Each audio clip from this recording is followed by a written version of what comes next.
KTRS. Good morning. So let's first start with this meeting yesterday. In the reporting at stltoday.com and in the newspaper on our front doorstep, seemed like there was a yin and a yang. David Peacock was quoted as saying that Greitens people kind of knew what was going on and that the MLS group felt good about the governor and his thoughts, in which then Greitens' spokesman said, yeah, not so much. So it seems like these two groups are on two different pages.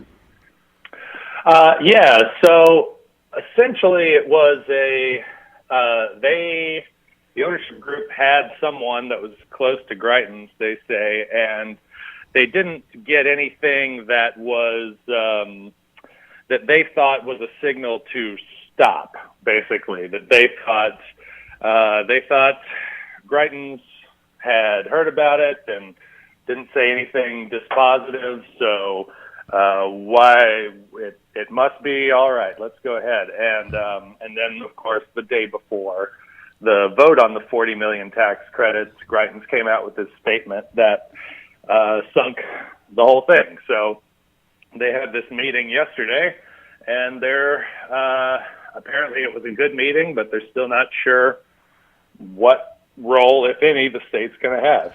So it's still up in limbo. The MLS group decided not to go to the tax board to get approved, which they were already on the docket. They were on the schedule. They could have gotten it approved, and they could have avoided this sort of misstep with the governor-elect.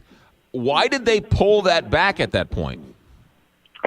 I think they genuinely wanted to avoid any kind of blowback that may come from this image of trying to push something through before a new democratically elected administration comes through. They're asking for a lot of public money, but they're also sensitive politically, I think, to how things can look. And a lot of this, before they were ready to bring out their proposal publicly, they were already pretty quiet about it, and I think had already been accused of not being transparent. And so when this happened, they basically had 24 hours to get together and decide what may happen and what fallout there may be. And they just decided it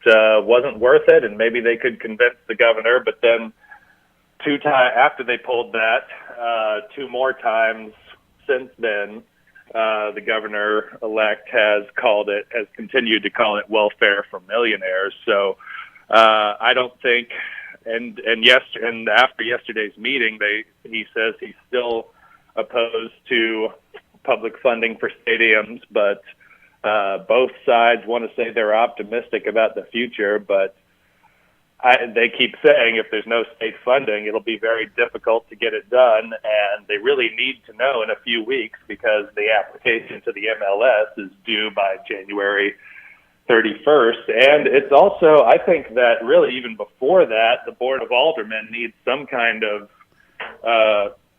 comfortable feeling and reason to pass this on to voters, and if there isn't a financial plan in place, I think that the Board of Aldermen will have a hard time passing it as well. It's different pools of money when I ask this question. I understand that. But the city did come up with $17 million to put together a proposal that did not keep the Rams here in St. Louis. It cost them $17 million. This MLS group is only asking for $40 million. They can't come up with the $40 million in some other city, county, bond issued. I mean, they need this $40 million from the city to get it done? Well, the $40 million would be from the state. The city's debating $80 million, but as far as that state money, I don't know. There's been some discussion about the county's involvement, but the county has never been approached about this stadium. I think in part because it would be a city-owned facility, and they believe quite a bit of the revenue generated would come from people who live in the county coming into the city for games.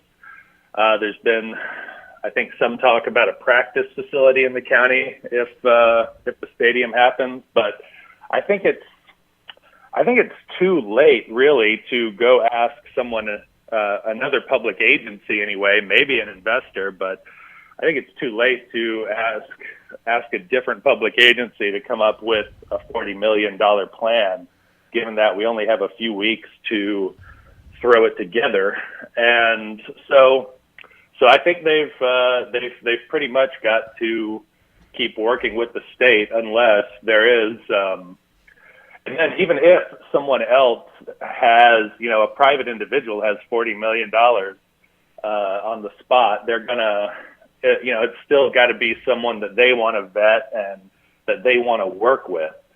So I think they're still, since they've spent so much time working the state angle already, I think that's where they're most comfortable continuing to go after it. Mike Falk, reporter with the St. Louis Post-Dispatch, covering this MLS, Eric Greitens sort of standoff, if you will. The argument that Governor Nixon makes is actually a pretty good one, and I can't believe I'm saying that. But his argument is the land needs to be redeveloped for any developer to come along. And so the state owns this land, needs to develop it, needs to fix it up, needs to get it so it's development ready. What's wrong with the state doing their responsibility, creating an atmosphere on this land to be developed? When you ask Greitens people that question, what do they say? Well, Greitens people, I've asked a lot of questions, and they only respond to certain ones. So I've had trouble working with them to get like an open flow of communication on things.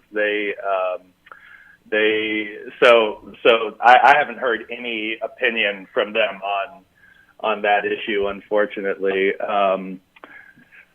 As far as Nixon's comment about developing the land, it is right there where they're planning to completely overhaul the Jefferson Avenue interchange for the Geospatial Agency's new facility up the road there. So, and it is state-owned land. So, presumably, I think there is work that the state could do there without this, without these tax credits. But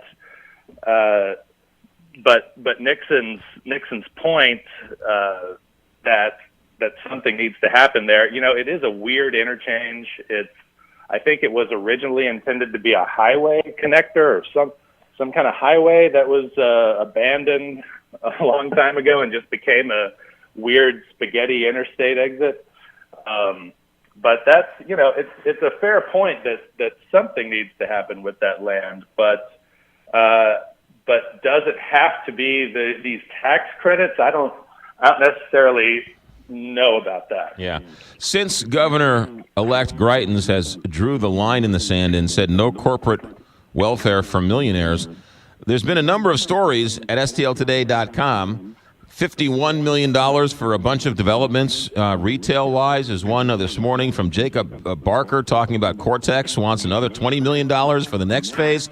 So it seems like this TIF money and this corporate financing is going on everywhere, and yet Eric Greitens has been quiet on that as well. It seems like he's against corporate welfare for millionaires, but is he just only against corporate welfare for millionaires who want to build a MLS stadium?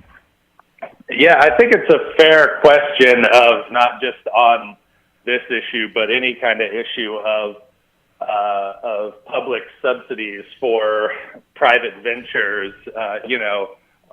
What is welfare for millionaires? What do we really mean when we say that? And are we talking about? Are we really just admitting that we're only opposed to it for some millionaires and not others?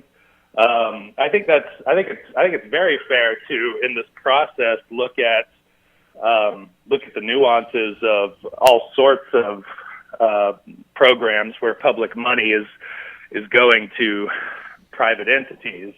But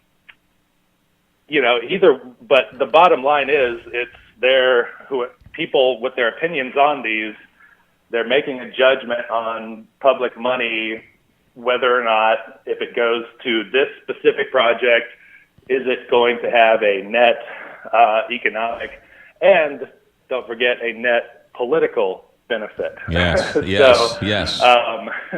Yes. So it's every project is different. It's easier to give politically to a developer than it is maybe to an MLS stadium. Mike Falk, reporter, St. Louis Post-Dispatch. Last question for you here. When after this meeting yesterday, what was the sense you got from the MLS group? That they were optimistic, that they were just saying nice things because they didn't want to upset the governor-elect? What was the feeling of the group after they left the meeting yesterday?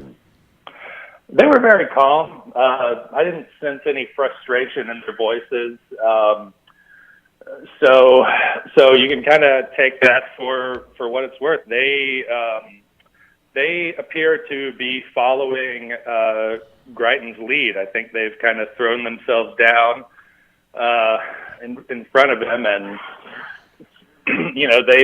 they've maybe presented some options, and apparently Greitens' staff had a few ideas for the state's role, possibly, but in his statement, Greitens reiterated that he's against funding for stadiums, but he also supports the economy and jobs creation.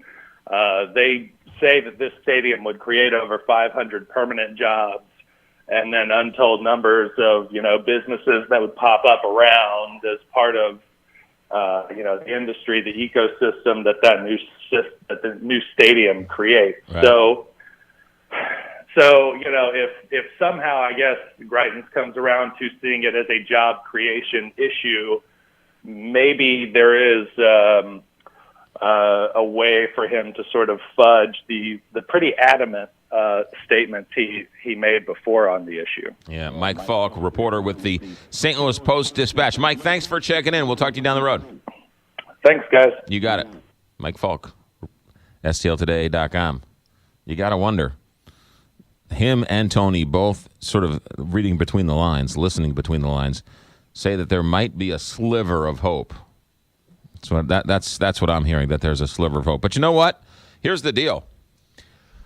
If you want an MLS team, you're gonna have to call somebody when it gets right down to it, right? Because the people who don't want an MLS team, they're calling, they're complaining. But if you want an MLS stadium and you want to enjoy it, and your kids like soccer, and you could see this being, you're going to have to call somebody. You're going to have to actually sort of get off your duff and sort of be proactive, because it's not just going to happen by accident. That's the bottom line. We're at a crossroads here, because in the next 25 days, we're going to find out if we, not the MLS, if we ourselves want an MLS stadium and we ourselves want an MLS team. And if these people who are in power decide no, guess what? Then we don't get an MLS team. 314-969-KTRS, 1-888-550-KTRS.